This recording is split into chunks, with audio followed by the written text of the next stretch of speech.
Well, we have a new student. Interested in. We'll be back in a second. All right, so you all have now experienced a few different techniques of earthing construction. So in this talk, I'm going to very briefly discuss a much broader category of natural and recycled materials, of which earthing construction is just one amongst them. We have a whole talk dedicated to this that we won't have time for this round, but really fascinating subject. There's so many different types of natural and recycled materials, including bamboo. We have a great book, same guy who did the Building with Earth, Minky, who at least did the analysis of. He has a book called Building with Bamboo. That's great. There's ways of using bamboo with earth as a reinforcement. I did some work when I was in school using bamboo as a structural reinforcement for concrete flat slab. It's incredibly strong and the fastest growing plant on land, sequesters carbon. There's other reeds, grasses, straw people have used for thousands of years. The insulation of this boveda is actually a natural material composite that we came up with here. It's a mix of earth and lime, different pozzolans, paper, recycled paper, and straw. So we got natural fibers, recycled natural fibers, pozzolans, kind of mixing it all together. There's a whole category of natural materials like hempcrete, papercrete, you might have heard of, which are basically you make some sort of masonry using natural fibers that are bound by a mineral binder. So we basically experimented with well, people make papercrete usually with Portland cement and paper. What if we use Portland, instead of Portland we use lime? What if we added earth? What if we used hemp? What if we, mixed different natural fibers together with each other to get different properties? So those are the experiments that you see down in the wood frame house, in the wall to the west. There's a whole range of natural fiber insulations, different ways of insulating buildings that don't involve petroleum foams and all of these toxic and flammable materials. And, sorry about that. And, recycled materials, a huge catch-all for it. It's not just things that come from the earth or have like a full life cycle accounted for, but part of that is things that are already being created, even if they're byproducts of petroleum, like plastic.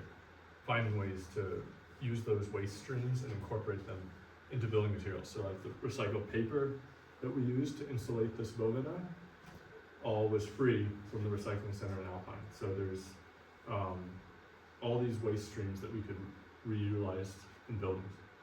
I wanted to speak briefly about the idea of what is a natural material, because it's kind of an interesting idea. I did these drawings when I was in school of an oak tree that fell down in Hurricane Sandy, which I printed and then cut out these various lumber sections. It's not at all how you mill a tree, I later found out. But this was before I ever operated a band summit. So this basically is just getting at a fundamental, more fundamental reality. We term things natural or unnatural, but those are just sort of vague abstractions. The reality is that things exist in this complete continuum, and we can abstract through our own processes, our own work. We can abstract things from a natural state. For instance, there's trees growing in a forest. That's the natural state. Then we cut them down. We'd still consider that a natural material, like whole logs, if we made a log cabin.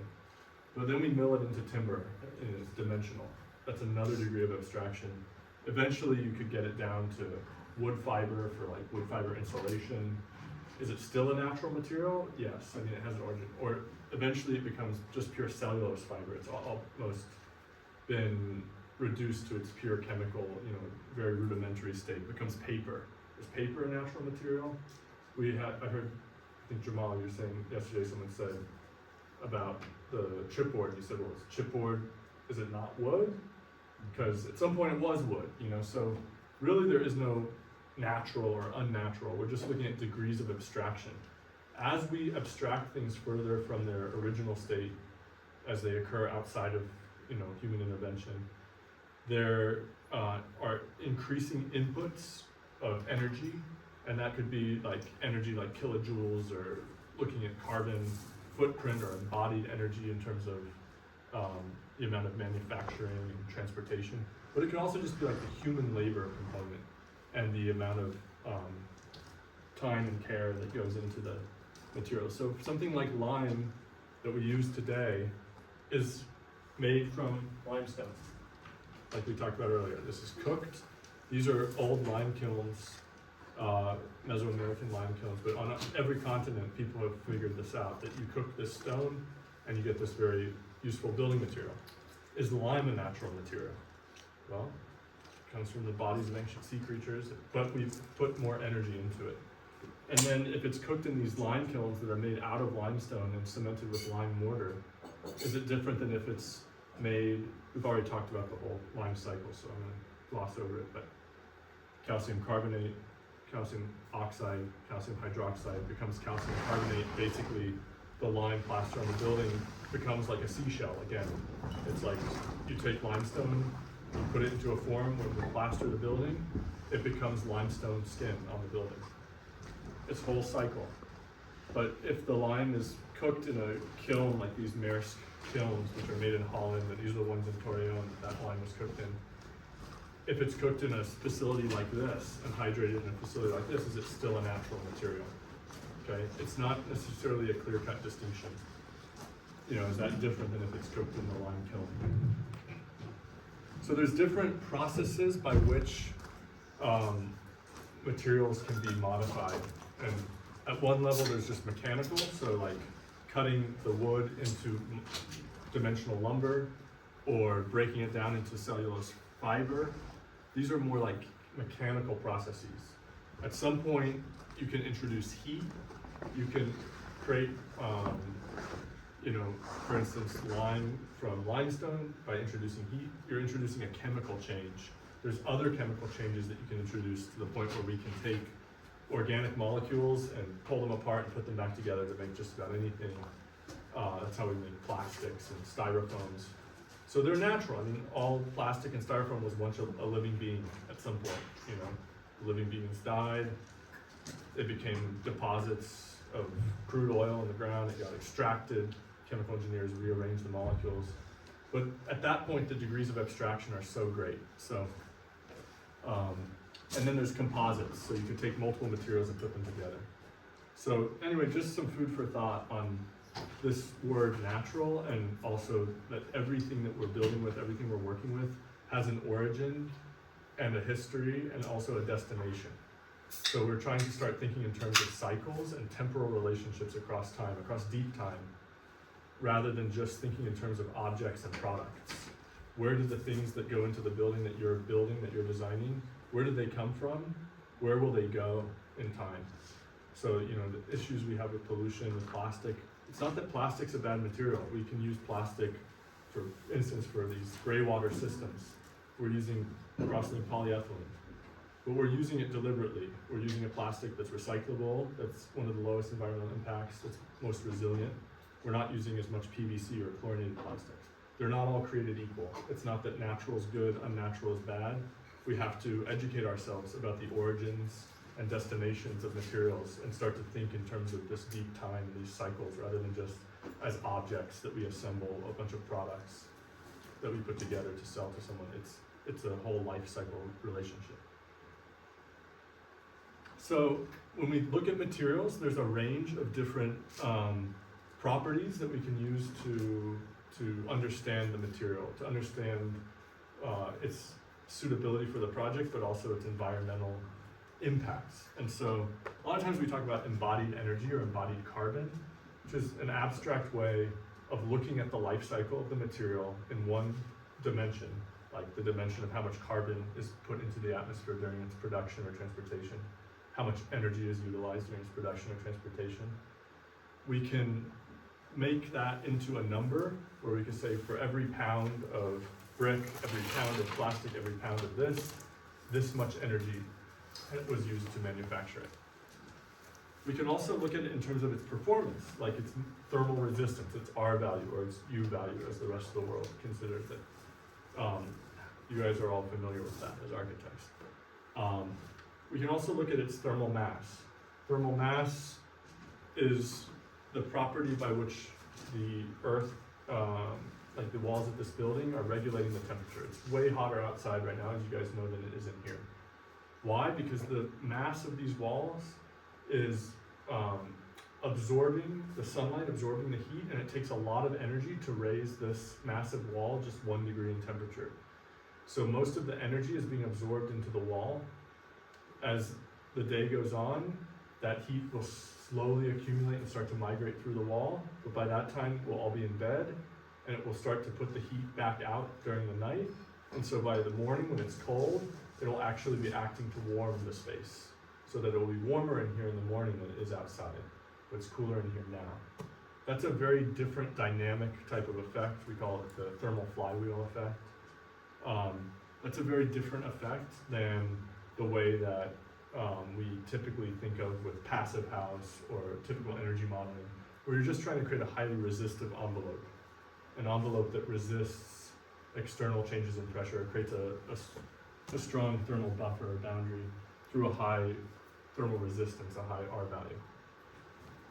So one of the benefits of thermal mass is that it works even in a scenario like this where we have the windows open, where we have natural ventilation.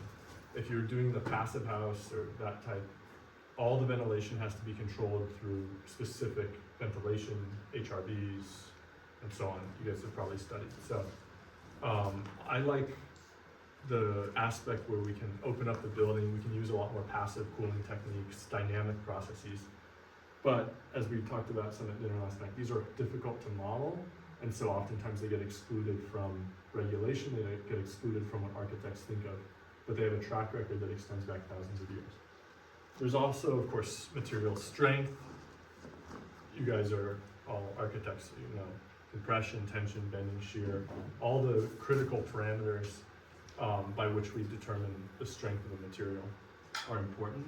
And then there's other environmental impacts. So for instance, there are materials like extruded polystyrene, common foam that we use, which embodied carbon is higher, of course, than earth, higher than any of these natural materials, but it's not as crazy as like aluminum or, So if you're just looking at the carbon alone, you could make an argument that the life cycle benefits of having this highly insulated building make it worthwhile to use this high embodied energy material.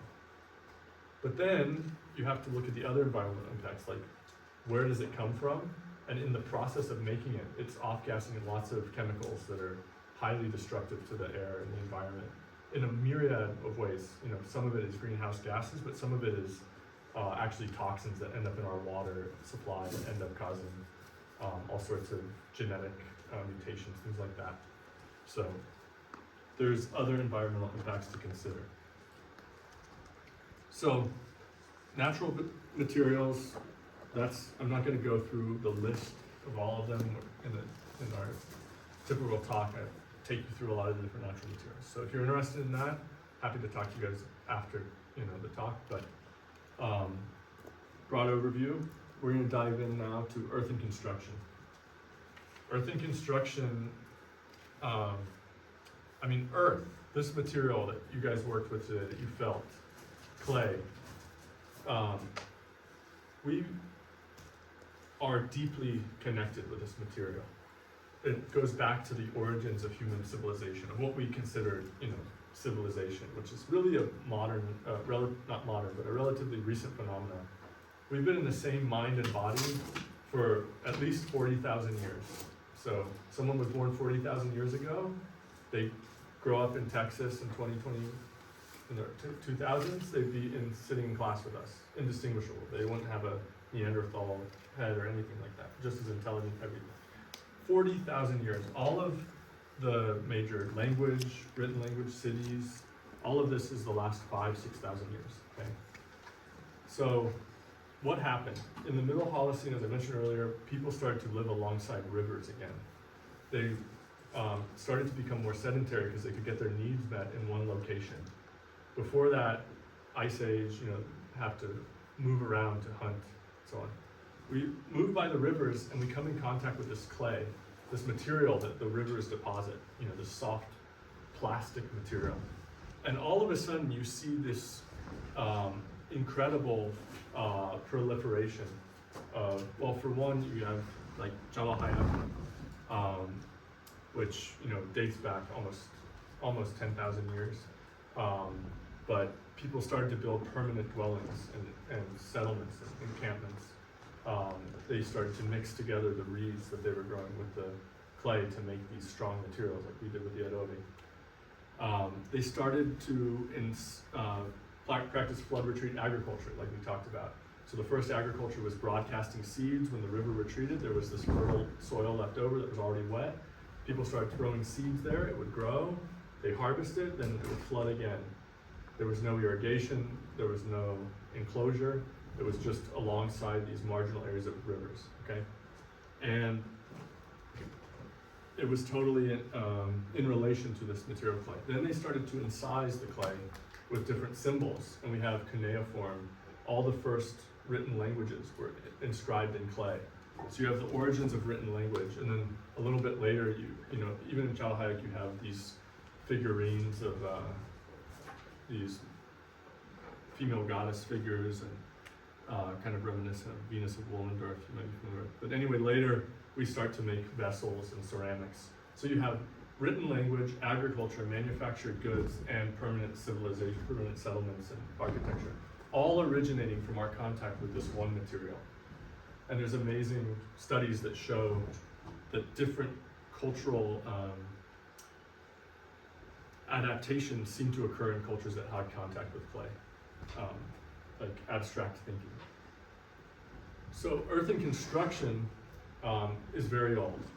Our ancestors, we almost all certainly have ancestors who lived in earthen homes, who built with earth, all of us, every one of us, okay? Because we are all at some level indigenous to some place before the major dislocations and disruptions of the last few hundred years, And so this is all of our heritage, this is all of our ancestry at some level. And the majority of the world's population lived in earthen structures up until the 20th century, and it's still over a third of people in the world live in earthen buildings. Okay, and some of these are quite impressive. We tend to have a certain stigma about this, where we think of earthen construction as, oh, it's like a mud hut for poor people who can afford nicer new materials. But increasingly, the people that people are moving back to earth not because it's cheaper, but because it has all these other benefits, which I'm going to talk about. So one of those benefits is what we discussed, the fact that it regulates temperature very well. These drawings on the right are Hassan Fathi's work from 1964, when in Egypt, the traditional methods of earthen construction that had been the dominant architecture of the region for centuries, millennia, clearly millennia. We literally see from pharaonic times, look, they're making adobes. There's the gavera, there's the mud. This is from ancient Egypt.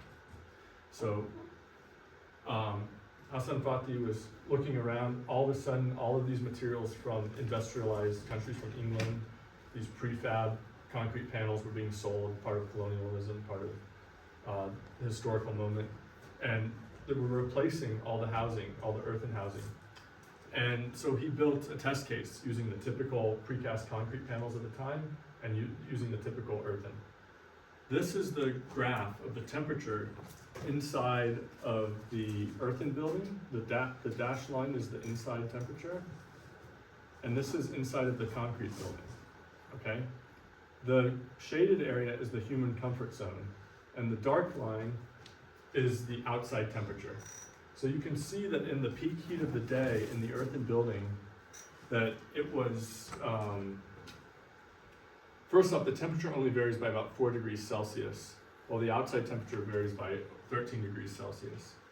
And when in the precast one, it varies by 16 degrees Celsius instead of by 4, so radically different. And it's 5 degrees hotter during the hottest time of the day, whereas in the earthen building it's 5 degrees Celsius colder. which is roughly twice, we're talking like 10 degrees hotter, 10 degrees colder. So this is a quite powerful and famous study of the efficacy of earthen construction, and especially in a dry environment. Why especially in a dry environment? Well, one, in a dry environment you have a big diurnal temperature swing, which you have all experienced now. It was cold this morning, right? You woke up. And now it's relatively warm. So earthen construction has been used all over the world in all different climates and can be to this day. But in drylands environments it has particular efficacy because it's balancing out that larger temperature swing. There's another effect, which is that it regulates humidity, it regulates moisture. And it does this because clay is hygroscopic, it's hydrophilic, it can absorb a lot of water and it can desorb it later. So when it absorbs that water, it's helping to regulate like peaks in humidity. For instance, you take a shower, you cook pasta, or we're talking, breathing, sweating. We introduce humidity into the air. That humidity gets absorbed by the walls. Later when it's dry, that humidity gets desorbed, released into the atmosphere. So it also does that same regulation that it does for temperature, leveling out those extremes for humidity. And in doing that, it also helps to cool, because as the walls are being heated by the sun, that water is desorbing. It's an evaporative cooling. So it's actually acting to like a swamp cooler. It's actually like the walls are perspiring or sweating. So these breathable walls, that's very important. And because it breathes and balances moisture, it doesn't really harbor mold. This is a big issue in your typical wall assemblies. If you guys have gotten a lot into the building science and like where do you put the vapor barrier and this and that, and it's like, well, on the warm, humid side. Well, what if it's warm and humid one time of year, and then the other, like in Texas, right? Like the warm, humid side in the wintertime is inside. The rest of the year it's on the outside. So do we put the vapor barrier, move it back and forth every year, twice a year? No, we can't do that. So we end up with a non-optimal condition for half the year, and that's where mold develops in those cavity walls. And so if you've ever done construction or demolition, I've done a lot of it, and I've never pulled open a wall and not found mold in the cavity. It's just an endemic problem of cavity walls. Also, wood decomposes, it's an organic material, so it will rot. Earth doesn't have the organic material, it's not gonna rot. We're using the inorganic subsoil, it's mineral, so it can't rot. And when we add lime, the high pH also further prohibits mold because it's highly alkaline. That's why they used to whitewash or lime wash the walls of hospitals, because it's highly sterile. So this means a much better air quality in the building. And it's also non-toxic, whereas a lot of those foams, those vapor barriers, all the things that we have to put to make a wooden building high performance, they all off-gas volatile organic compounds, and they toxify the environment. Wood has to be toxified to prevent it from molding. So we can avoid all the toxins, and we also have a wall that breathes, we avoid the mold. All of this makes buildings a lot healthier to be in. So a lot of the people who are coming to us, they may not care that much about environmental, like saving the world and all this that I care about. You guys might not care about that. I'm not judging. But there's other reasons. The one main reason is that we want to make buildings, it's our job to make buildings that are healthy for people, to build a healthy environment that promotes human thriving. And that means we can't be building buildings that are filled with mold and have volatile compounds. So non-toxic, doesn't decompose, doesn't harbor mold. Another good reason is it's fireproof. Dirt doesn't burn. We have a block down there, I meant to bring it up, but it was from a fire test that Jim Halleck did in San Antonio. They have a series of burners, it's the UL fire test.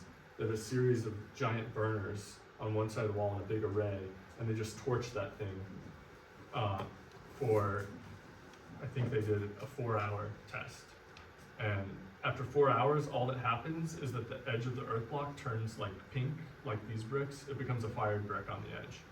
It doesn't crack, it doesn't disintegrate, it doesn't fall apart. It just becomes stronger. It vitrifies it. So there's lots of examples of earthen buildings. They also are very resistant, just because of the weight, to storms, to tornadoes, to things like that, because it's just harder to move something that's this massive.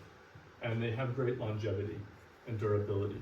They're fireproof, bug-proof, bulletproof. We've tested all of those, and they can last for millennia. So when you talk about affordable housing, a lot of times we're talking about how do we make cheaper housing faster. Oh, sorry, I have more slides here.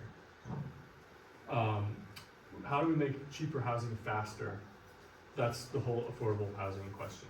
Well, when I look at the places that are most affordable that I've lived in, it's usually like pre-war areas and cities, places that were built before this kind of fast-paced disposable construction. Because the initial investment gets paid off and the building still exists. And it is a sort of embodied wealth, a residual wealth in the community that people can enjoy. So that's a different approach to affordable housing that I would encourage you all to think about. This is actually the outhouse. So we did our own little study like Hassan Fatih, and you can see it operates here in 2020 just as well as it does in Egypt in 1964. And these are the experiments of John Moroni about the breathing walls and what he calls the phase change property of earthen construction. So phase change materials, when the water goes from liquid to vapor, that takes a lot of energy. So here's some examples. You remember the Tulao, but we also have this watchtower from the Han dynasty, and it's from, only 202 BCE, so it's been around for 2,200 years. It's a very long time. It's still standing. Shabam Hadramun in Yemen, there is, in this town, there are buildings that are 17 stories tall, almost 100 feet tall, and they're all earthen construction without reinforcement. It's in a moderately seismic zone, by the way, and they've been in existence, some of them for as many as 1,700 years. This is in existence today. In addition to all of these, the materials readily available, anyone has access to it. There's clay and the necessary materials on almost any piece of land that you can find. You can find what you need, or you can find what you need within a couple miles. It has low embodied energy, that makes it accessible and affordable, and then it has low embodied energy, which we talked about, one of the lowest of all materials, even the stabilized. And all of that, low energy of production, low energy of operation, local materials, long life, recyclable, non-toxic, no waste, complete whole cycle system. When this building will last for hundreds of years, and when it finally crumbles, it will just return to the earth. It will become a non-toxic pile of dirt from whence it came. So that's very different than like a plastic cup that you use for 5 minutes and then it lasts in the range of several thousand years. Okay. So, sorry, I forgot I added additional slides to make it more exciting, but I forgot to show them as I was talking, so I see I'm putting some of you to sleep. Anyway, here's the low embodied energy of stabilized earth relative to other building materials. So now let's talk about a few different types of earthen construction. So you already learned about adobe, about rammed earth, and about compressed earth block, which I guess I knocked compressed earth block off the list here because everyone already usually knows about that if they're at the school. So let's go through them.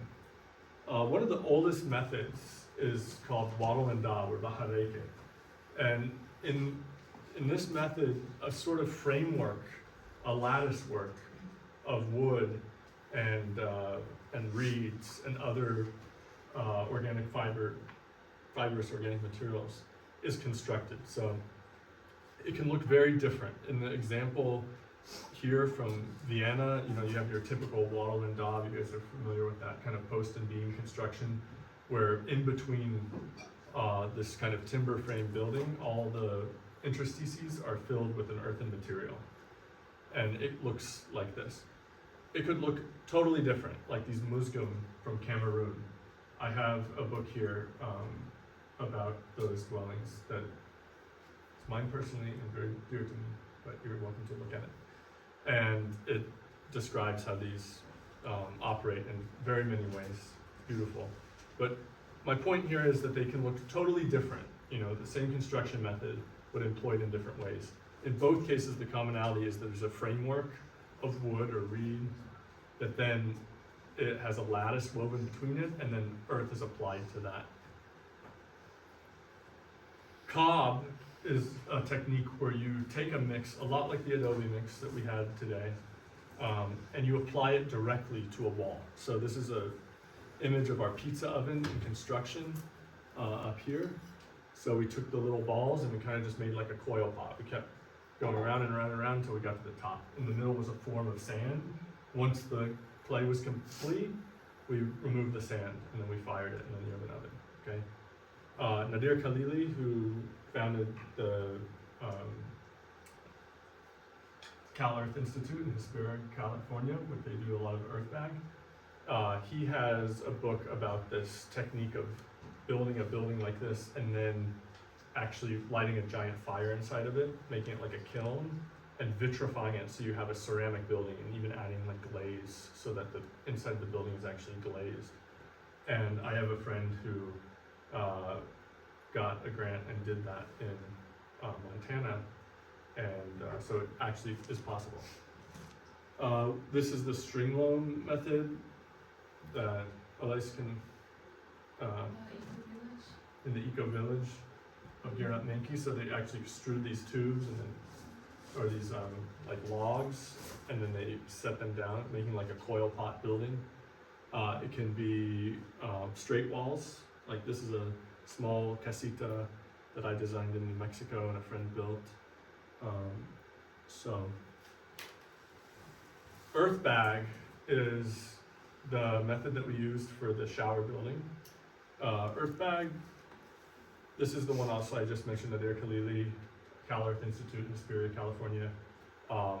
It's a technique where you use these polypropylene sacks. You've probably seen them for like grain, and they're ubiquitous material of the modern world. You can use that as formwork. So with rammed earth, I'm gonna skip ahead, I think probably would be more appropriate for my rammed earth slide. Rammed earth is what we learned. You're taking that dry, relatively dry, damp mix and compacting it into a form, okay? One of the challenges with rammed earth is there's a lot of form work. Now you can do it with a movable form, like this tapial method in the top right, and like the form that we built. And in that case, you don't have a whole lot of form work. But the way it's commonly practiced in, by architects today is a lot like poured in place concrete. So you basically make formwork for the entire building, and then you put the earth in there, you compact it, you remove all the formwork. Some of the formwork can be reusable. More often than not, it gets trashed. So you basically build 2 wooden walls to get 1 earthen wall. One of the advantages to me of earthen construction is you don't need to cut down living trees to make temporary housing. So I love rammed earth, very beautiful, but I think we should think also about like all the waste in the construction. I've done projects that required a lot of formwork, and at the end I was like, I'm not sure I did a good thing here. It's like sad to see all that wood get trashed. So with earth bag, the form is the bag, okay? The form, you put the damp material into the bag, and then you compact it on top of the wall, and the bag resists the pressure outward, and so it makes like a little earth block, within that bag. The challenges that I find, this is our outhouse, by the way, the bathhouse when it was in construction. The challenges I find are that the polypropylene material is extremely slick and slippery. So that means that the bags, when you place them on each other, they want to like slump and slide on each other. There's not a lot of friction. That can be overcome by using barbed wire. So you put a few strips of barbed wire between each course that lock them together. But the barbed wire is kind of a pain to work with, and it can tear the bags if you're not careful. You also have trouble adhering plaster to it. So the correct way to do it is to put chicken wire, and you run wire through every course, and then you tie the chicken wire. But that's a whole lot more work, and so a lot of people just do the bags, but then when you apply the plaster, it doesn't want to hold as well. So if the plaster doesn't hold, the other thing I don't like about it is if you don't cover it with earth, the plastic degrades very rapidly under UV. So I've seen 3 projects out here where someone had a good intention to build an earthen building. They got frustrated, or they left, I don't know what happened, but they didn't finish. And they just left the project, and the bags degraded in the sunlight, and then it just becomes a microplastic nightmare. And so, not a huge fan, but it can be done well, and in Hesperia and in other places, Mojave Center, they are doing it very well with great skill and great execution, and it's beautiful buildings. They have a very distinctive form because structurally it really needs a geometry that's self-supporting. Otherwise, it can be problematic. So they usually have these kind of dome forms that you see in just a second in the book. I want to mention in the bottom right when it comes back, Hyper Adobe is kind of a newer form of this that's been emerging in Brazil in the last decade, and it uses those kind of like onion, like the bags that you buy onions in, where it's like more open weave and red. So when they do that, it has a little more texture, it seems to grab a lot better, and the earth kind of permeates beyond the bag a little bit, and it has a little more texture for the plaster. So next time if I do this again, I'm gonna do it with the, try those bags. So I think that's an evolution and improvement. Could you not puncture the bags so that happens, like with the bags you use for the showers? Could you not have punctured that so there is some type of transfer between the bags, or is that just then now structurally unsound? Because the thing about the red bags is like none of the fibers are broken, Okay. but there's naturally openness within the weave. I see. Whereas if you puncture the bag, as soon as you tear the fibers, the whole thing starts to unravel because you're ramming it with that ram, so you're subjecting to a lot of force. So even if you get a small nick or you catch it on the cat claw or whatever, we've had that happen where you're pounding the bag and it just blows out. So you can't really compromise the structural integrity of the bag. I should mention also Mark West, who is a brilliant architect and builder, who is a Cooper grad, and I got to sit in on part of his studio at MIT that a friend was participating in, but he does fabric formed concrete, and so he is doing formwork in a lot of elaborate shapes that are where the natural deflection of the material, for instance, like if at midspan, if you fill it with concrete, it's gonna have like a belly in the middle, but that's also where the moment is greatest. It almost looks like your moment diagram. And so you have your deepest section at the midspan where the moment's greatest. So he's found all these relationships between fabrication with flexible forms and innate structural behavior. So I would love to see that applied to Earth someday. What did I skip? Yeah, we're good. So poured earth, tierra vaciada or alker, a couple different techniques. These are not very well explored. There's Paquime, I think large part of that complex was done with this technique with like a wet poured earth type of approach. And there's other examples, like I mentioned Alker, the Technical Institute in Istanbul developed, where they were using gypsum and lime to stabilize a very wet mix of earth that's poured into the form. And there was a group in Arizona that advanced this. They kind of figured out the mix. The problem is that you have to use gypsum, and the gypsum causes it to set very quickly. So there's a lot of geochemistry to retarding it, and a lot of tricks with the fabrication. So they figured it out, but they made it proprietary. They had to license it from them. No one ever took it up, and so it kind of died. So unfortunately, this one hasn't been as well explored as maybe it could be. Adobe, very old, rich tradition, seems to have emerged independently in different parts of the world. Just an eminently practical way of turning earth into a healthy building.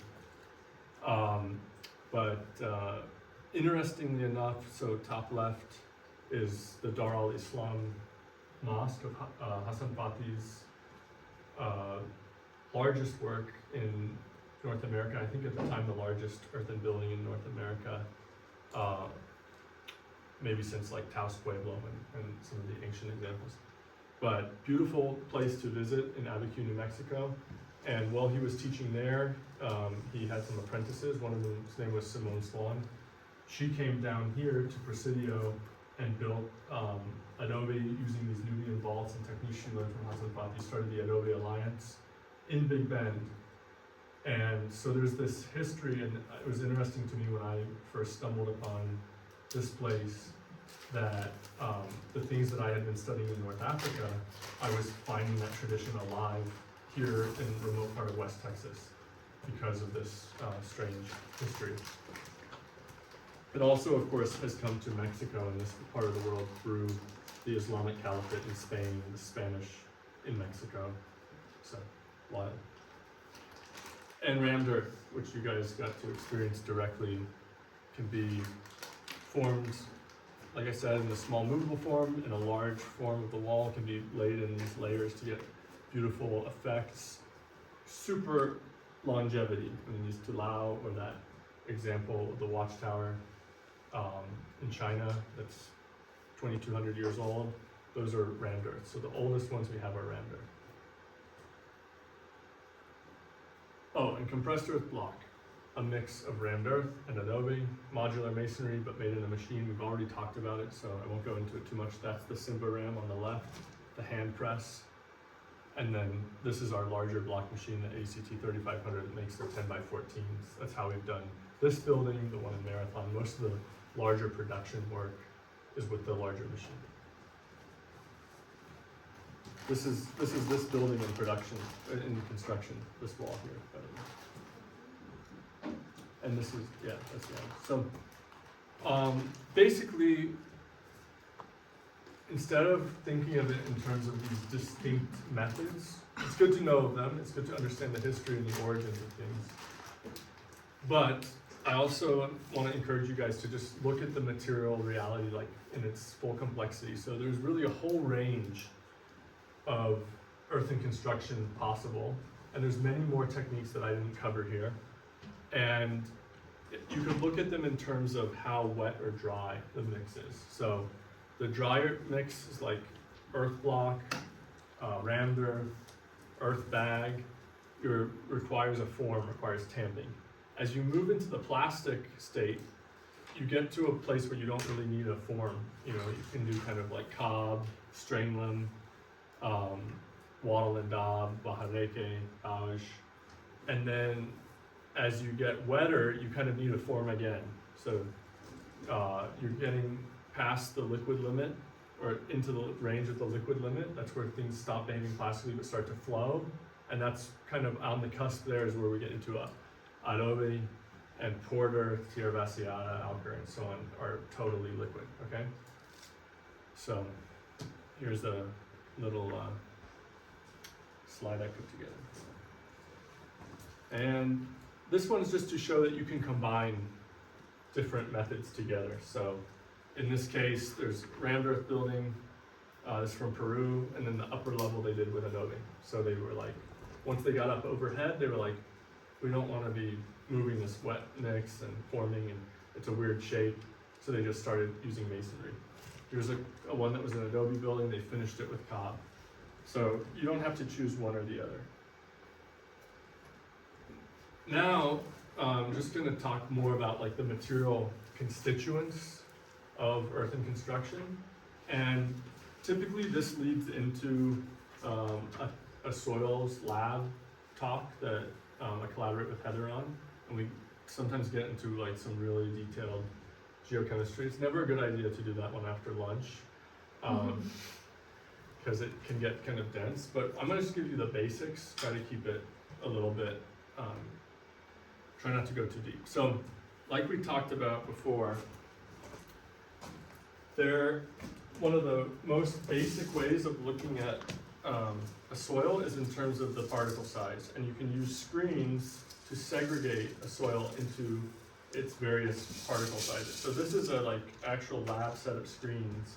You can see they go progressively finer down and down. So what we do is, and I think we'll have some time to actually do this tomorrow, we put the soil on the top and you shake it, okay?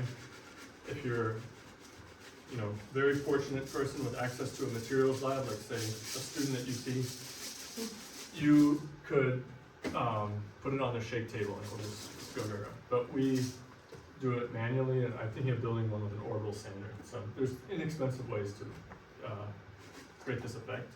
It segregates the materials through, and you end up with the very fine material. I don't know if we have.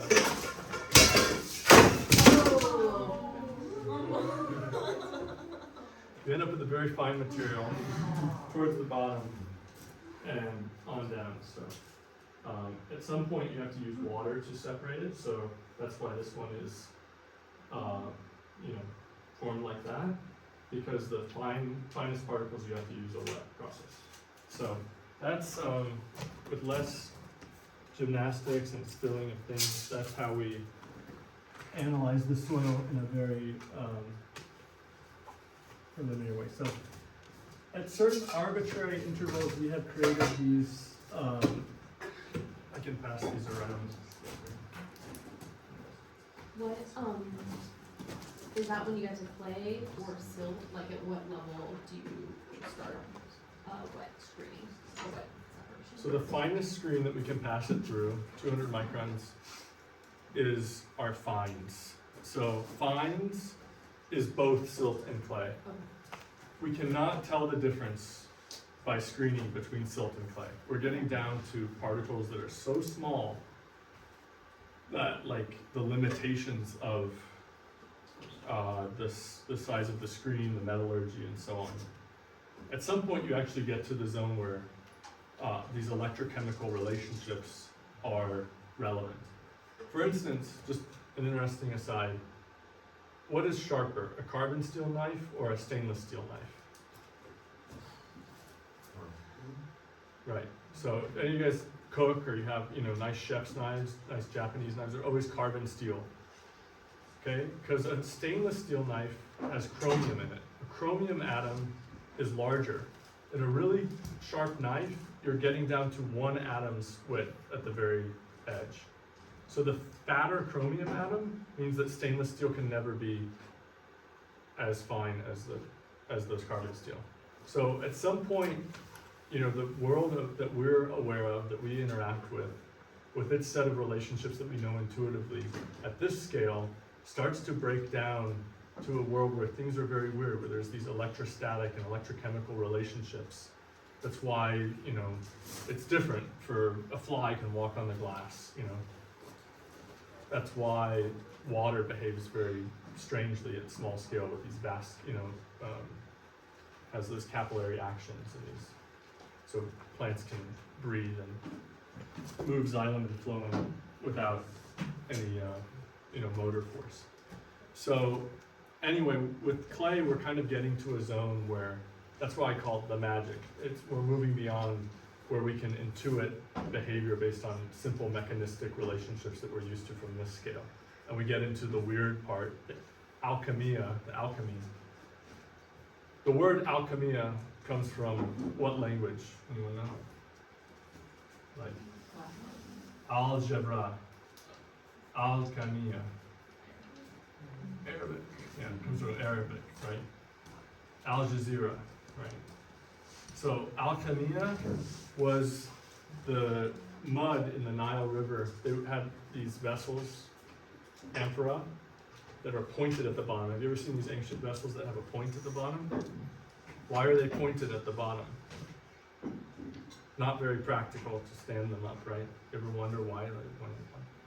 They would put the water in the vessel, and it would seep through the porous clay skin of the vessel and drip down the outside to the point, and then it would drip into a calyx or a collecting vessel below, and it would be purified. What was left in the bottom of the vessel was that rich, dark mud of the Nile, the alchemia, which was this kind of magical substance both for agriculture and they could make more vessels out of it. That's the origin of the word. So we're getting into the alchemia here. It also refers to a type of science, what Claude Lévi-Strauss would call the science of the concrete, a science that's based on empiricism, on the trial and error, not on an abstract theory of cosmos that then gets imposed or reified by various scientific tests, but actually is based entirely on observation. Okay, I digress. Gravel, sand, silt, and clay. These are very coarse distinctions. Gravel, something like this size could be considered gravel. Something, the size of rice grains could be considered gravel. At some point, somewhat arbitrarily, yikes, this is really annoying. I'm sorry, I usually have it plugged in. But it reminds me I'm talking too long. So at some point, arbitrarily, we say that the gravel is now sand, the sand is now silt. It's pretty much an arbitrary distinction between gravel and sand. We've just decided what we term it. At some point, though, between silt and clay, there's a distinct electrochemical difference. Because clay, the only particles that can break down that fine are these aluminosilicates, and they are just different in nature. They have this kind of plate-like structure. So those slides, hopefully we get into that tomorrow, but just a broad overview. And then we also can strengthen earthen materials with a range of binders or stabilizers. So today we use lime hydrate calcium hydroxide. We also can use Portland cement. Portland cement is basically a similar process where you cook earthen materials, basically clays and limestone, similar materials. You cook them at a very high temperature, they become clinker, they get ground up. It's a higher temperature that you have to cook it at, and it has to be pulverized. And so it's a higher embodied energy, but it has certain benefits. Then there's pozzolans. Pozzolans are a broad class. Before we had Portland cement, we had a wide range of naturally occurring volcanic minerals that people figured out, especially the Romans, that you could add to lime and they would create this hydraulic reaction. They would create a cement-like bond, and that's how Roman concrete was developed. Pozzolan comes from the city of Pozzuoli. I probably butchered that, but any Italians in the room? Thankfully no. So this town was near a very volcanically active area, so there were lots of these volcanic ashes that could be added. Other examples come from industry, so we could use fly ash, blast furnace slag, calcined clay, or even like crushed glass is actually a pozzolan. So when we did our experiments, we played with some of those. Do the pozzolans, do they need to be heated like the way cement does or anything, or they're just sort of as is? A lot of them have been heated, either because geothermally from volcanic, or they were heated like blast furnace slag is a byproduct of steel production. So it's been heated in the blast furnace, Got it, okay. for example. Another one is brick dust, metakaolin. So we experimented with this. All these bricks, when we took them off the pallets, they had a bunch of this red, soft red dust. That was a very common one in ancient Rome. They used that metakaolin, the brick dust from these low-fired bricks, and they would mix that with the lime, and they would get extremely strong cements that exceed the properties over time that are modern cements do. So this is very helpful if we're trying to do plasters and finishes. So a whole aspect of earthen building that we're not really talking about much today is the way it's finished, the way that it's protected and presented to the world. Earthen construction today, because of these stabilization techniques, we can leave it exposed. We could leave that earth block wall, the nicer one where we screen the soil over here. That could be the finished wall, Even on the exterior, if we had the proper stabilization, we could leave it exposed. Ramder, very popular among architects right now. Leave it exposed, show it. Traditionally, no. Traditionally, earthen construction was almost always had a skin, had a covering. And there's a whole art to this. In the Mexican-American culture, this was practiced by women, they were called enjaradoras. And the art, the alchemy of how to treat the walls was passed down mother to daughter. It was very protected, kind of a secret knowledge even from the men, because it was essential to the livelihood, and it was a form of power that they had this unique alchemical knowledge. And so I remember meeting with Jesucita, who is amazingly skilled 7th generation Adobera down here, who was really the person who built Simone Swan's house, the Adobe Alliance, if you look that up. And I was with another Adobero and her, and he was saying, you know, yeah, Adobe, it's barro, it's this. She goes, ay, Sandra, hay 23 tipos de barro aquí, solo en Presidio. There's 23 types of earth just here.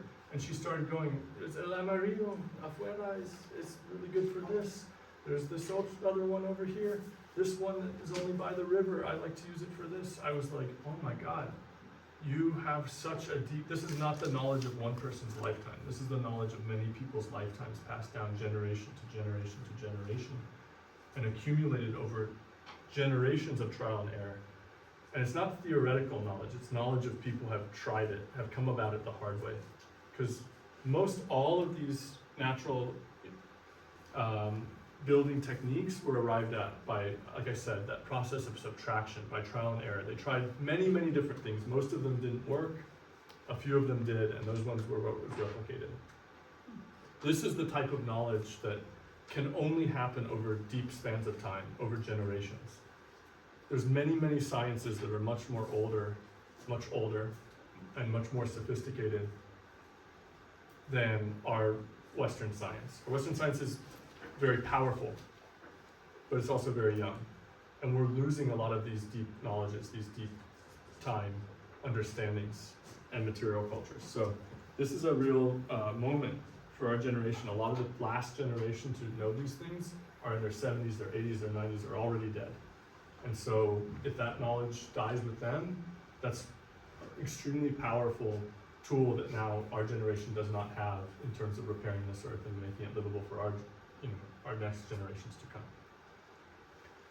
Okay, I digress, but I was going to say that in this art, in this alchemia of the enjarradora, of the plaster, which we will have a workshop on the 24th, taught by Carol Cruz, wonderful maestra of this practice, where we will plaster the walls of this building.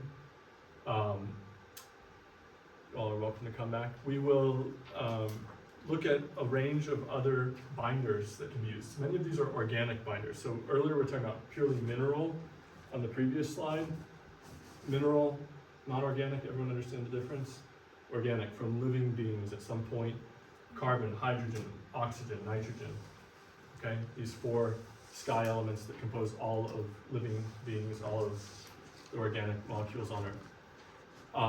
People have used many of these, like blood, for instance. If you visit the house and studio of Georgia O'Keeffe, also in Abiquiu, New Mexico, very close to the Dar al-Islam of Hassan Fatih, you'll see that she has in her studio, in her art studio, the floor is finished with animal blood because it's an extremely durable floor because of the proteins in the blood. People also use milk or casein. We've used that, for instance, in the outhouse, the plaster there. You take milk, you boil it, you add lime or something that's alkaline, and you can take the proteins out of it, or you add an acid. So you can make glue like that, eggs, the albumin, proteins, the wheat and rice paste. I mean, egg yolk is used to make tempura paint, for example, just the yolk.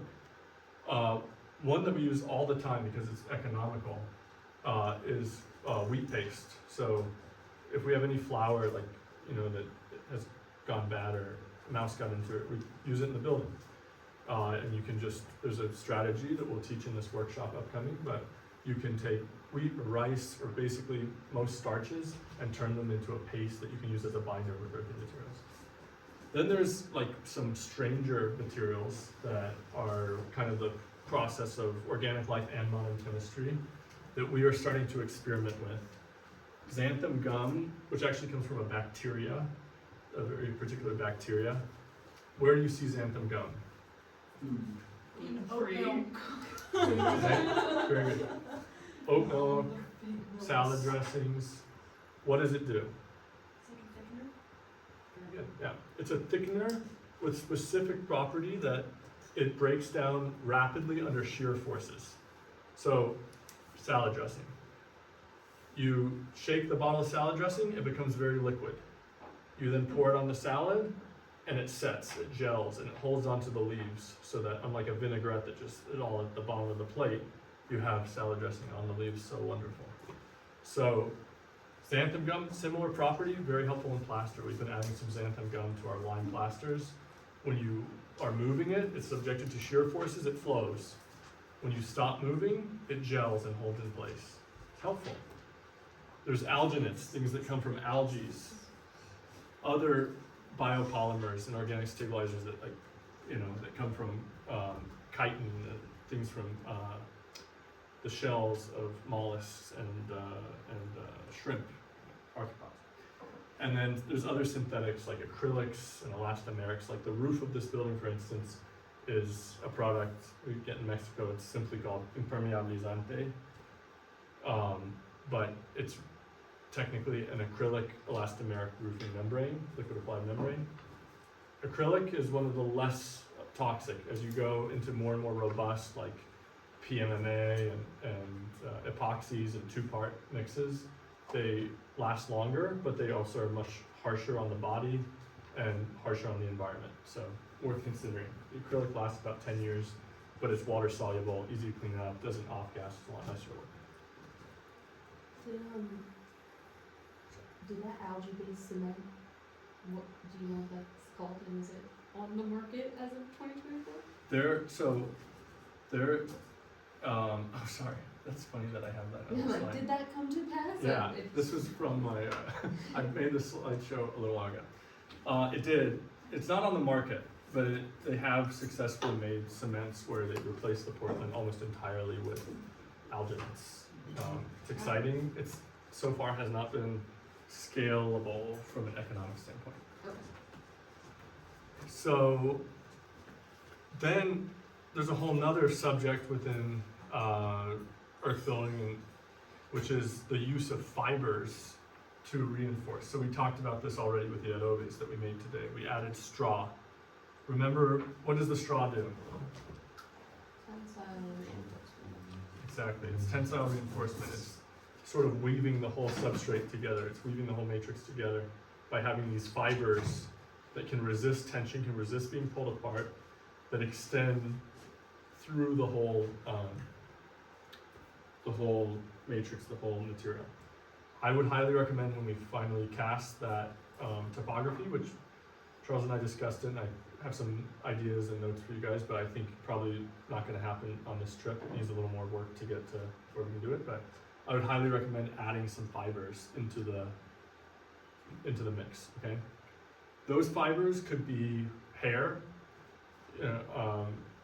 When I was in New York, a friend of mine who I was living with him and his family, he said, hey, you want to open up these 2 rooms, will you help me demolish this wall? Well, I grew up in Florida, cheap construction. I accidentally demolished the wall during a party at a friend's house in high school. I thought, no problem, I will help you demolish this wall. We started going at it with sledgehammers. It was lath, wood lath, like the tight lath, with horsehair reinforced plaster. 2 guys, early 20s, big sledgehammers. We went at it for hours. We would finally punch a hole in it, but the adjacent wall was totally fine. It's incredibly strong, okay? Way stronger than drywall.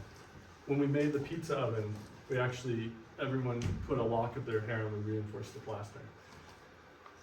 Maybe I shouldn't have said that. It's on the outside. It's on the a outside. giant All that plastic's gone now. Don't worry about it.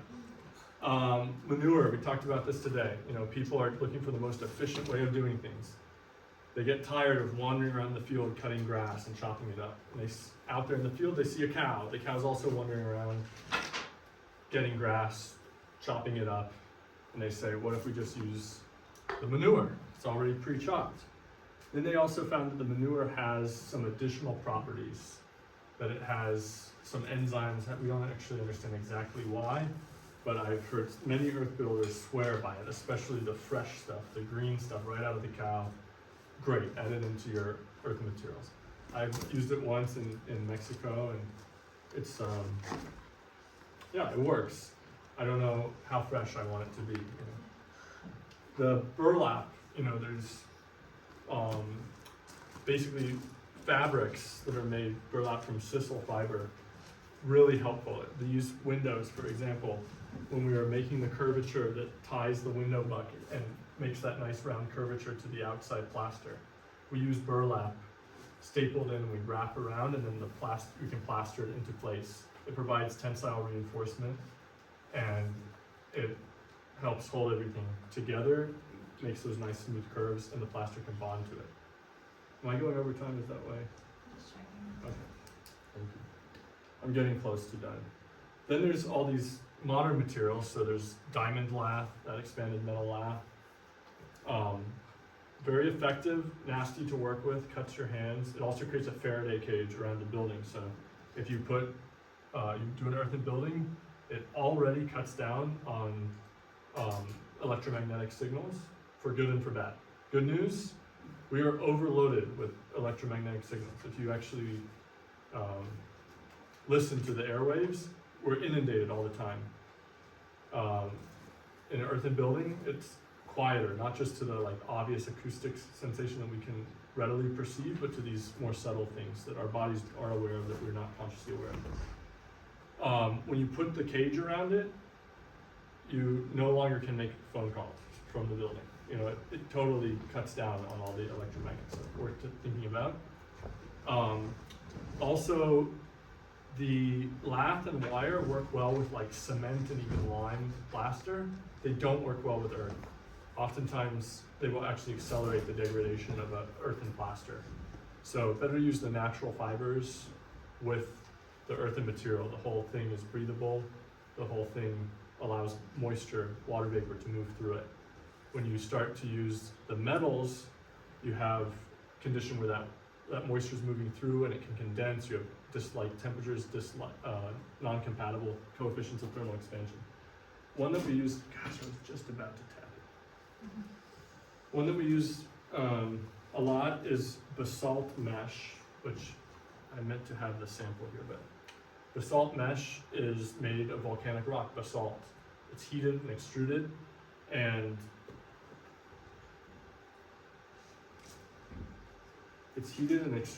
made into fibers, and the fibers can be made into rebars. They can be made into this mesh. We use the mesh a lot, for instance, to reinforce as a bedding reinforcement. So as we go up every 4 courses, we put a strip of this basalt mesh in place, and that helps to stabilize the wall, give it tensile reinforcement against settlement and things like that. Typical way of doing this, something called Durawall, which is like a ladder, steel ladder that you put in the bedding joint, like with CMU. That is a lot thicker. If it gets wet, it will rust, it will spall, it will push things apart. The basalt never rusts, has similar properties to the earth because it's mineral composition. It's flat, you can nail it to the block, works great. We also used it on the boga to reinforce, put like a safety blanket, we call it, of tensile reinforcement over the top and on the other vault, okay? A lot easier than working with like metal bar grid, for instance. And then I thought this was really wonderful when I found this photo from a paper about construction methods in Yemen. This guy is using bedding reinforcement. He's using a natural fiber that is available in that area. Same principle though. He's putting tensile reinforcement in the bedding joint. It's a simple, practical, easy way to reinforce the wall, just like we do it. So plasters and finishes. I think I've already been talking about this, but basically a very important part of earthen construction is these finishes. We have that workshop coming up, and we can talk more about it informally if you're interested, but there's a whole lot of things that we use, including mineral pigments, and we can also use like paper pulp. Carol's going to teach a method of lime plaster where we use paper pulp, which helps it dry quicker. So that people just keep experimenting, and sometimes they're very protective of their hard-won knowledge, and sometimes they're very giving. So it's a real honor and treat to have Carol, who's both super experienced and knows her stuff, but also a really giving teacher in that. And so if you're interested in that, I recommend coming out and learning more hands-on. So there you have it, earthen construction in a nutshell, or not. Any questions? Lauren? Can you talk about foundation work a little bit? Yeah. Just like what that looks like when working with earthen materials? Yeah, absolutely. I wish I had a whiteboard or like that cool thing you guys have at UT where it projects what you're drawing on the table. We need to get one of those. But Would you like a small? maybe I can pen draw paper you could in a sell? Sharpie on the box. Love it. A what's the fattest pen? That's pretty fat.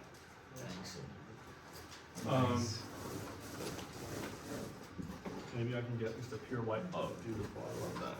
Okay. So this building has been built on a rubble trench foundation. So typical foundation, you guys know, you have your footer, you have a stem wall that comes up above grade, the footer is below frost line. And you can build earth on a typical foundation like that, no problem. But because we're trying to reduce our use of concrete, we often employ what's called a rubble trench foundation. So what we do is we dig a trench, and that's how this building was built. We dig a trench about 24 inches deep, and it must be a minimum of 3 inches wider. I say probably 4 inches wider than the wall. So here we have a 10-inch wall plus 8 inches, 4 on either side, about an 18-inch trench. We actually, I think, went a little more than that because we had a 20-inch bucket on the excavator. So you dig that trench, and you fill it, you put a textile, like a geotextile in here. The reason is that you want to prevent the fines in the soil surrounding from entering into the rubble and gravel that you're about to put in the trench. So you fill this with rubble and gravel. When you say geotextile, like burlap or something? Or Okay. something more? I like that you said that, because on this building, we used like construction cloth, which is made of plastic. And in the future, I'm gonna try to not use plastic in that way. So you can use burlap, you could use sheets from the Goodwill that are really cheap, you know. There's lots of different fabrics that you could use and recycle that are natural fibers. And the reason, just briefly, that we like natural fibers is because plastics don't disappear, they just degrade smaller, and now they're in our water, in our bloodstream, and there's been an uptick in a lot of different health issues that we think is correlated to those microplastics. So try to avoid putting more of that out into the environment. Oh, thank you.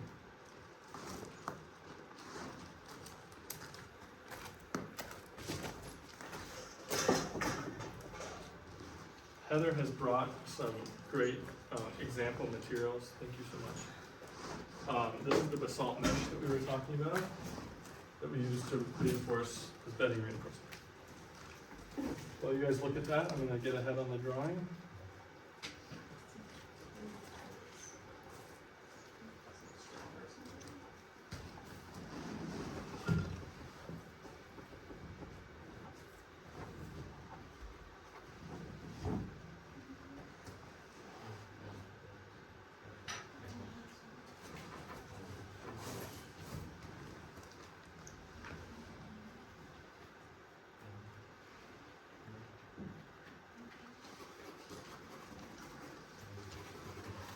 Okay, so on top of that rubble trench, which that's placed in about 4-inch lifts like the rammed and compacted, okay?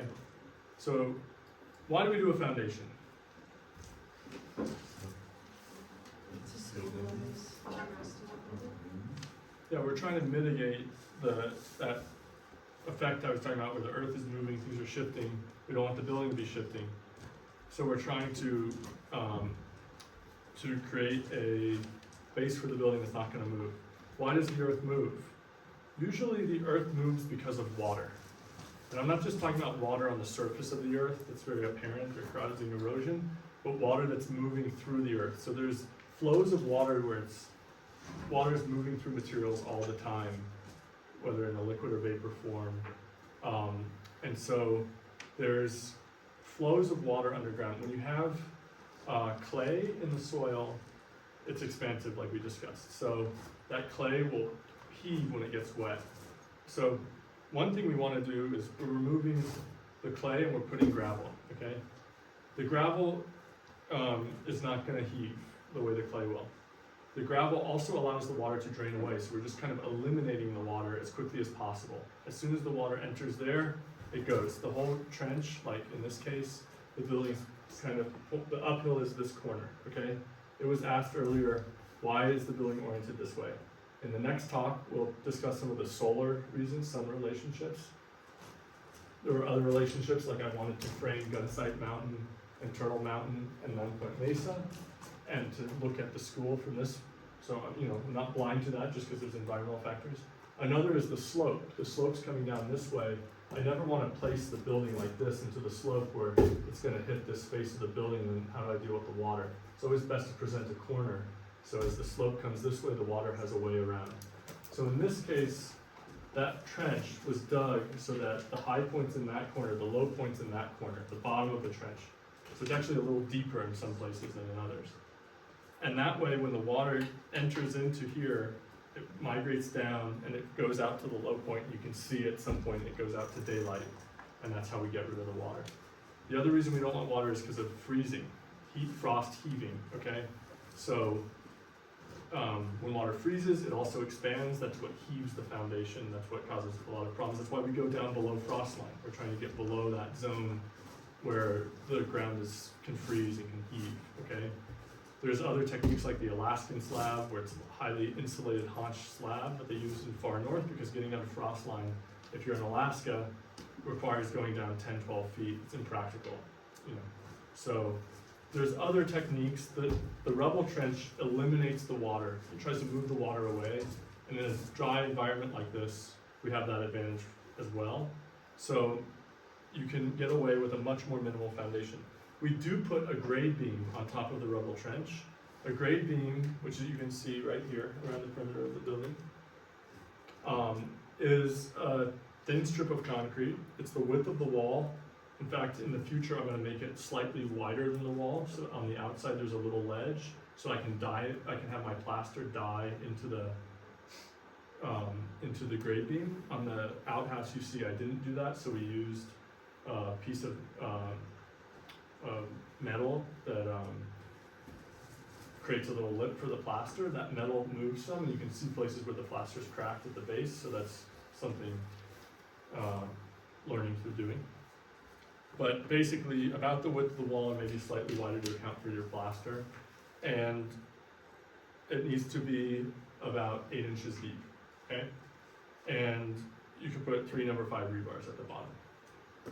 And that grade beam, which you could also talk to an engineer and have them design it specific for your site and your loads, that's what you should do on the record. But you could also just put 3 number 5 rebars, and I didn't tell you. So anyway, that would be another layer of security, so that if there is any settlement or differential change in the gravel below, the grade beam can take up some of that, and it will just be spanning in those small, taking up those small differences, and supporting the weight of the wall, distributing the weight of the wall evenly to the rubble trench. So that is a preferred method of foundation. And so actually this heavy building, people think, oh, it's so heavy, if I do a conventional foundation, you're looking at your soil bearing capacity and the loads coming down, and then, oh yeah, good idea, let's turn that off. I'm done. I'm done with this one. Maybe should be done entirely. Let you guys have a break. But soil bearing capacity, simple calculation, load coming down determines the area of your footer, right? Walls are heavier, building's heavier, you must need a giant foundation. Common thing we get. Well, if you go to a conventional engineer with no experience with earthing construction, you may end up with a large foundation. But it's not necessary. There's many buildings that actually have a much more minimal foundation that are built of earth. It has an inherent stability, just because the weight actually is compacting the ground. Everything's kind of held in place, whereas a building that's kind of pinned together and has a lot of thin siding and things like that, it's more likely to have settlement issues that are more abrupt because it's kind of like this light wooden ship riding the ocean, whereas this is like a battleship, you know. So I hope that metaphor is somewhat helpful, and it's this construction detail, overtrench foundation. Any other questions? How do you finish the construction cloth? Like, where does it, you put it in the trench, but like, where does it finish? Yeah, so that's a very good question. Probably the right way to do it is to totally wrap around so that any sediments that are coming over the top, so you would like leave it hanging out like this, and then at the end probably go ahead and like put it over and then set your forms on top. And the forms are really simple. We're just ripping plywood down to 8 inches. And we made these metal brackets because we want to reuse this, do this multiple times. But these metal brackets allow you to anchor the wood in an upright position like a batter board, and then it's an outrigger so you can stake it outside of the gravel because stakes don't hold well in gravel. So with this system, it's pretty fast. We dug this foundation and put the rubble in from locally harvested all the gravel, and formed and poured the foundation. One guy was helping me with it, and we did it in just over a week. If we had had a team, we could have done it under a week. So it's pretty efficient relative to traditional foundation. So when you're laying the bricks and you have like you do 4 rows and then you do the basalt wiring, do you have to like do an extra like touch up of mortar to make sure like it doesn't show through, or is it just smaller than the brick when it's laid on the inside and it doesn't show on the outside? Like, how do you not show the laughing? So we cut the basalt mesh to, if it's a 10-inch block, the basalt mesh doesn't come all the way to the edge. Okay. And it's placed down before any mortar. And then we use 1.25 inch roofing nails with the flat head. 1.25 inch is just enough that you can hold it with your fingers where you can not pinch yourself and get it set, but it's not so deep that it breaks the block. Works really well. And we nail it down, at least 2 nails per block. And then the next row of block, the mortar absorbs that basalt mesh. So we lay a strip of mortar down and then we lay our blocks down, and it just becomes an integral part of the masonry. So there's nothing that ties the grade beam to the brick once it's laid. Very, very true. In this building, if we were in a high seismic zone, we might want to introduce shear transfer or even vertical reinforcement. So the small red machine is capable of making a Holy block. You can change out the chamber and have blocks that have holes in them. There's also ways of laying with a small block at the corner, of creating a cavity at the corner just through the bond pattern, and then having continuous vertical in the corner that can be poured. So in certain areas, you might need to have continuous vertical reinforcement to deal with seismic conditions. Seismic is a whole another topic. It is the Achilles heel of earthen construction, but there's many examples of techniques that work quite well. For instance, in Lima, highly seismic zone, they did a shake table test with earth block buildings. They used a technique called the basket system, where they put a mesh, kind of like the basalt mesh, on the outside, and every 12 inches on center they had, every 3 courses, and every 12 inches horizontal as well, they had wire coming through, and they tied that mesh off to the surface. Then they plastered it in and incorporated it into the wall. They shook it under the hardest they could, the highest acceleration that the shake table could produce, and they could not destroy the building. Then they said, well, this is not a material everyone has access to. What if we just use that really cheap orange construction netting, the stuff they say like to keep out? So they did the same thing with the orange construction netting. It also passed the test. So there's some very simple, low-tech, low-cost ways of making earthen construction seismic resistant. And there's examples of ancient buildings that don't even have that, but they were just doing things like putting those sticks and twigs and bedding joints and building massive. So the slenderness ratio is very important in seismic design. The more narrow something is, the more likely it is to topple. So a lot of the way the ancients dealt with it is they just made it wider. And they had a very good sense of the relationships between proportional geometry and structural resilience. They might also introduce things like buttressing walls. So you oftentimes see like a wall like this, if it's unbraced for a long length, might have an intermediate wall that weaves into it every other course, and that wall might come down at an angle into the ground. Well, that's buttressing this wall. So instead of using a lot of steel and concrete, you can just design in a way that incorporates those structural considerations. Those buttressing walls could be used to shade windows from the late day summer sun. They could create little alcoves. You could put a banco, like a low bench, between the two buttressing walls and create like a place that's sheltered from the wind but open to the sun. You could incorporate it architecturally with maybe planters, you know, for your gray water system.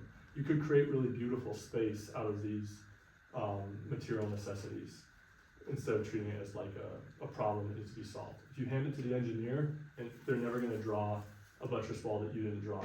They're gonna try to keep within the envelope that you drew, and you'll end up with crazy reinforcement details that drive the cost of the project up and make it difficult in your life as an architect.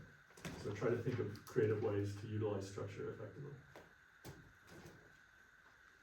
Do we look at the building materials? Yeah. So this is papercrete. This is made with recycled paper. It's a lot lighter, it's a lot more insulative. And we've been experimenting with a whole range of alternatives that use paper, but also other natural fibers and mineral binders. Can this be a load-bearing block here, this papercrete, or Not is this really. just insulative? Yeah, so that would be more like in that wall and daub type case where you have like a post and beam structure and you're infilling. Now there is hempcrete, also typically non-structural. Hempcrete is made with lime and hemp hurd, which is a byproduct of hemp fiber production, which in some people's dream would one day like supplant a lot of these plastic fibers, and then we'd have a lot of excess hemp hurd. It hasn't happened yet, so hemp hurd is actually quite expensive. But hempcrete can be structural, but most of it is not. Tim White, who's one of the experts in hempcrete in the country, who came here for this workshop, he has been doing some structural hempcrete, he told me, but most of these materials are non-structural, as opposed to the earth block. But we could imagine a hybrid where there's earth block columns, or, for instance, and then infill in between. I'm talking fast because I have a perception vaguely that I'm over time, but I do not know that to be the case. 4:15. And what time? Or 2:30, I think, for take a break. How does this material interact with water? So, that particular one would, need to be protected from water. It's, yeah, it would absorb the water, and because it has organic fibers in it, it would be prone to mold. You can make papercrete that's much more, resistant to water, but it has more cement. It's not as light, it's not as insulative. It is more fireproof. So there's these trade-offs. As we move towards the lighter materials, we have better insulation, they're lighter weight, they're usually less fireproof and more prone to mold. My ideal wall assembly is some sort of hybrid with the earthen mass materials on the inside with the insulative material on the outside, which is what we've done on the Boveda roof. And we could do on the walls as well. Rockwool is a commercial product you guys are pretty familiar with, but I like it for insulation over the, you know, polyiso or for extruded polystyrene. It's breathable, vapor open, it's fireproof, it's mineral based. To me, it's a coherent partner with earthing construction. It is high embodied energy, and it's just a piece of it. This is like paper mache? Like paper mache, yeah. Yeah. And this, you guys can come up and look at this one, but this is the earth block from the fire test in San Antonio. And you can see that the surface here that was exposed to the fire is just turned pink and vitrified like the fire brick of the Boveda. It doesn't disintegrate, doesn't fall down, it doesn't kill people. And it can, you know, maybe your roof is gone, though if you have a roof like this, your roof isn't even gone. But you come back to your home and it's intact, you know. So that's another big reason we had 12 students apply from Southern California in the last session. That's Rockwool. So that's the mineral fiber board product. The bat is readily available at most hardware stores. But